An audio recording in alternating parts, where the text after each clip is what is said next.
Hello, Pastor Stuart here with a special unscheduled midweek Bible study video.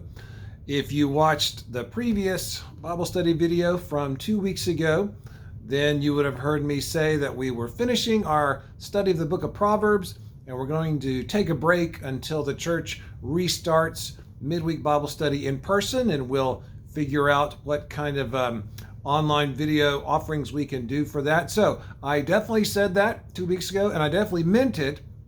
But then I got a phone call from an awesome church member with a great question about some verses in Proverbs. So today, this video, this Bible study discussion, it's like an addendum for our Proverbs study that we did for a good many weeks. And if you haven't watched all those lessons and read along and participated, then I encourage you to do that. You can keep watching this one and then go back. And I think that this is a great addendum. Like, this is a great kind of epilogue for a Proverbs study, because these two tricky verses give us a way to put everything into practice that we have been talking about through our study of the book of Proverbs. So, as you know, if you watched any of the previous Bible study videos, there are a lot of verses in Proverbs, and a lot of the chapters will kind of jump around in topics. So we did not read every single verse in the book. That would have taken far too long for a good kind of multi-week Bible study. So there were some verses that we missed that were good to read, and I encouraged you to read through yourself and find some good ones. And this awesome church member did. And so she called me up, and you know who you are. I appreciate that call so much. It was fascinating. So she said, open up to Proverbs chapter 26, which I did. And she said, look at verses 4-5, which I did. She said, it sounds like they contradict each other. And they do sound like that. And maybe they do, or maybe they don't. Let's read and think and see what they both can be saying to us. Okay, so here's Proverbs 26, verses 4-5. Do not answer a fool according to his folly, or you will be like him yourself. Answer a fool according to his folly, or he will be wise in his own eyes. Okay, so I think you could hear the trickiness in those two verses.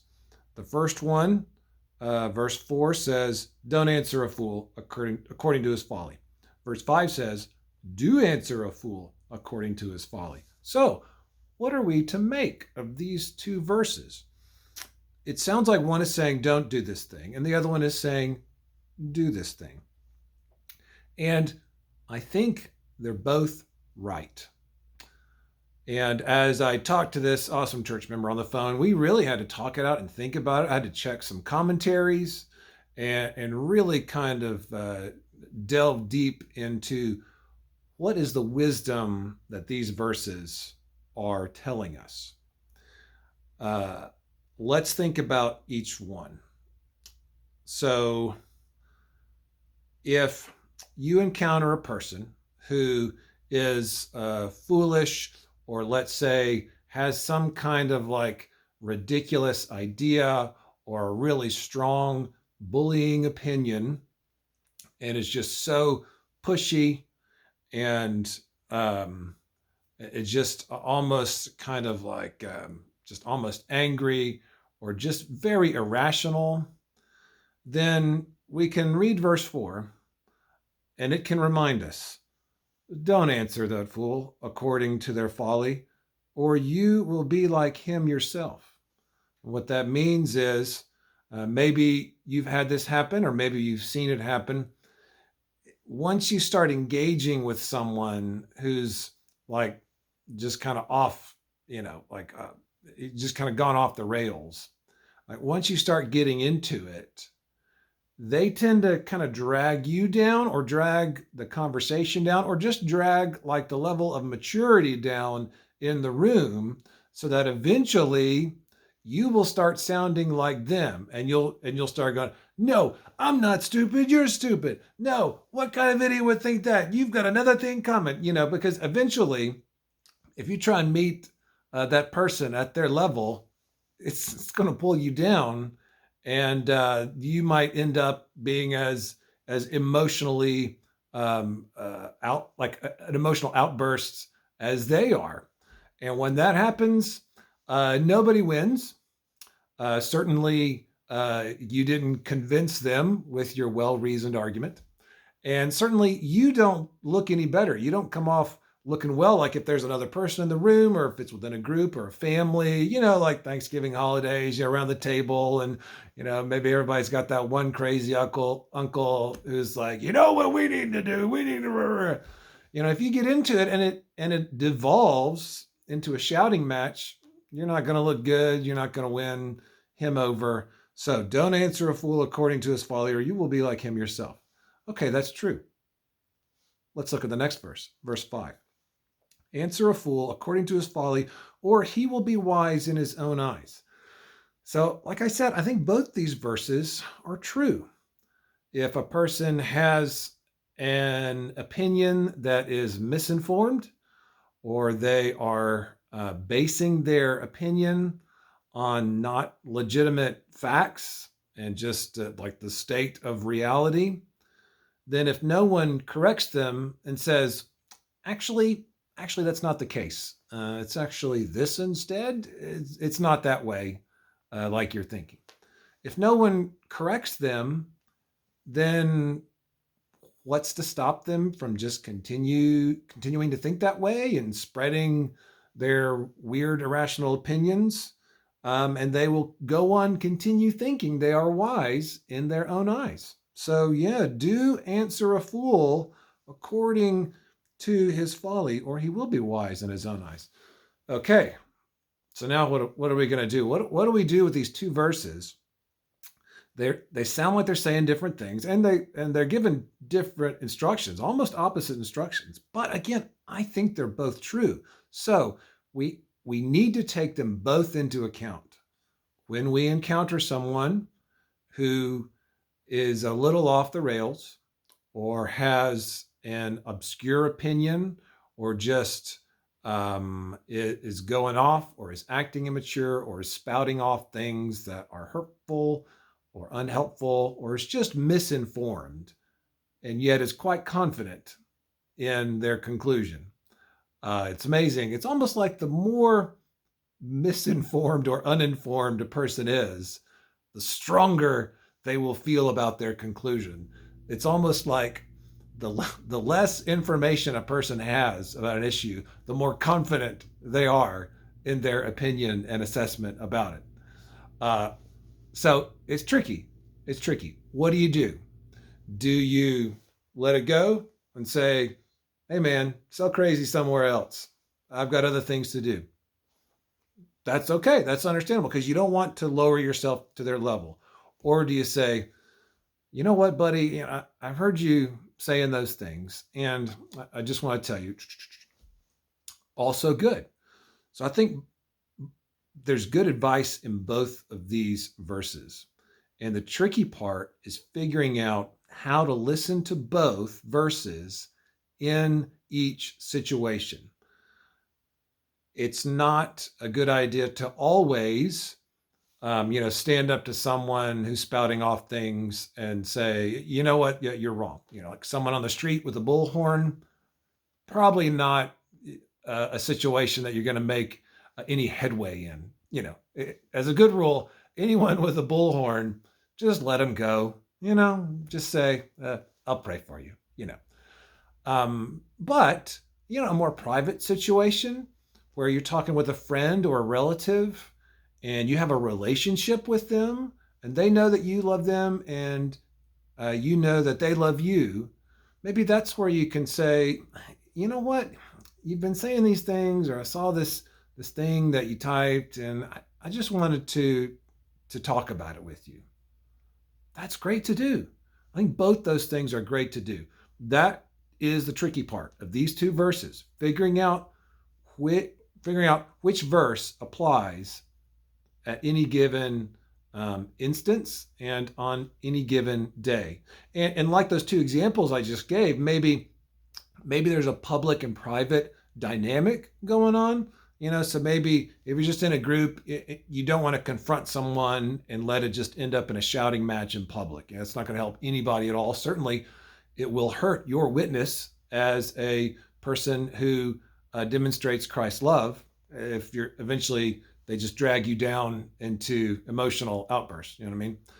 But a more private setting, maybe that's the time to answer. And again, like when Proverbs says fool, there's Proverbs talks about a fool and the wise, and that's kind of the two extremes of the spectrum. And we've talked many times that we all fall in different parts of that spectrum, sometimes on different days or different issues. We might go this way and that. So it's not like a court jester kind of fool. I don't think it's talking about the town drunk or something.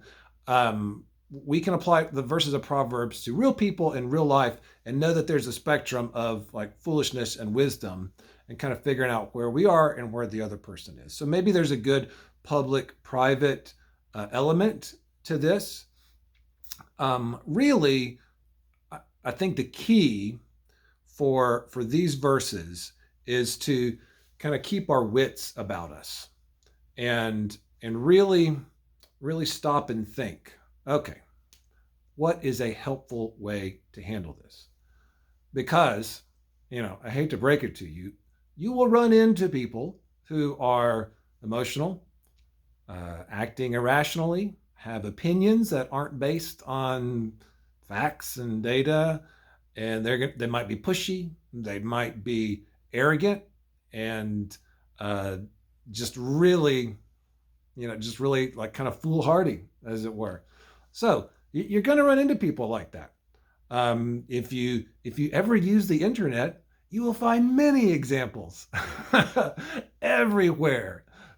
As a good rule, never read the comments. I say that to my children and my wife, just never read any comments. Just do what you need to do. Never read the comments. That's where the worst of humanity expresses themselves. So you will run into people who are being like that. And the key is to, take a deep breath. We talked about that, some kind of techniques to kind of slow ourselves down and go, okay, what's going on here? How can I most be of help in this situation? Would it be the most help if I just said a silent prayer for them and said, bless you, my son, go in peace, and then went about your business and just let it go? Or might it be the case where you say, you know what, I wanted to hear what your thoughts are about that, because I have some feelings about it too. The important thing is not to let us lose, we talked about this before, lose our cool, lose control of ourselves, not to kind of click off.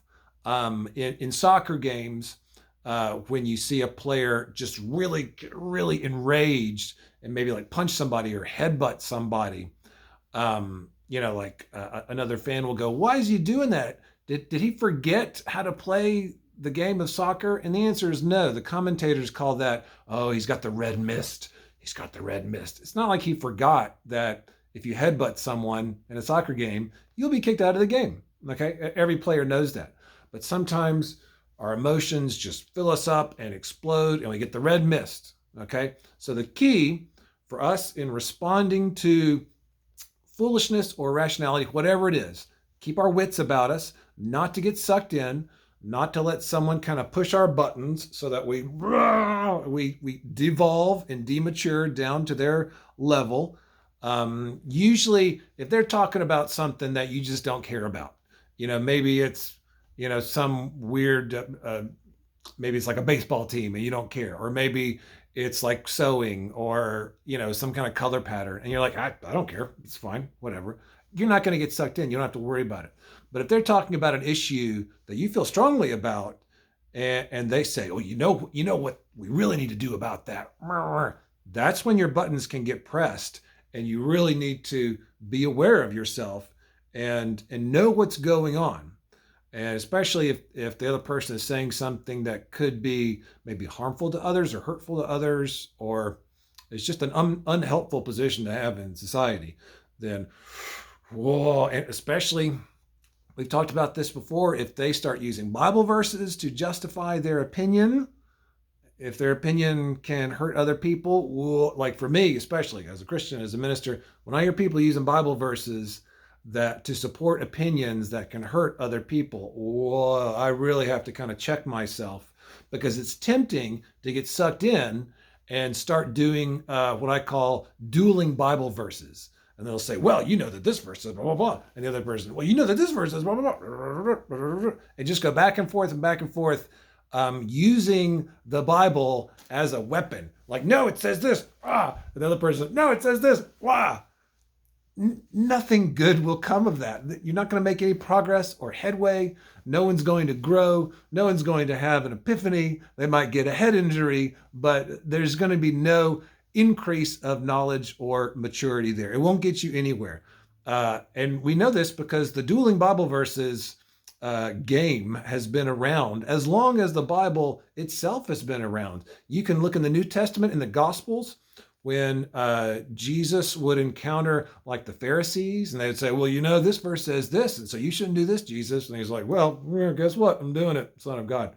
Or you can look Paul, when Paul was a missionary, and the early church had a really big fight and a big debate over whether to allow Gentiles as Christians and what they had to do. And they had Bible verses like to support, like, no, you have to be circumcised, to be a Christian, because you have to be a Jew first. It says in the Bible. And Paul's like, so that like the dueling Bible verse game is interesting, maybe as a spectator, but it usually does not help there be any progress. It's always interesting and sad to me, like to read history books. I like to read history books. During like the Civil War, you can read sermons by pastors in the South where they are just preaching how right and fine it is to own and sell human beings and treat them like property. And they will use many Bible verses to prove that it's totally okay, even though everyone now would agree that's maybe one of the most sinful, terrible things that you could do. And yet, so many churches in the South during the Civil War, so many preachers used Bible verses to say, no, it's totally fine to do this. God says so. Here's the Bible verses to prove it. So that's why the dueling Bible verses game doesn't really, that's kind of when like you are being reduced to their level. It's just bang, bang, bang, bang, back and forth, back and forth. Instead, here's the real key. Here's the real strategy. And we'll talk about this at the end as well. Instead of trying to combat them, which won't help, that'll just increase the combative nature of the other person, be peaceful and humble and listen instead. Okay? Peaceful, humble, listen. We all need to think about these verses, because sometimes, like I said, we all fall in different places of the wisdom foolishness spectrum on different days. So some days we are going to be the person who's had a really bad day. Our car broke down. We got bad news. Someone insulted us, and one more thing happens, and we just lose it. Okay, we're going to be that person someday. And it's important to think about how would we want to be treated on those days when we can't take it anymore and we lose it, and we're being emotional and irrational. We would want people to treat us with some love and some humility, and to listen and say, hey, what's going on? Like, what's your day been like? Why are you being like this? Where is this coming from?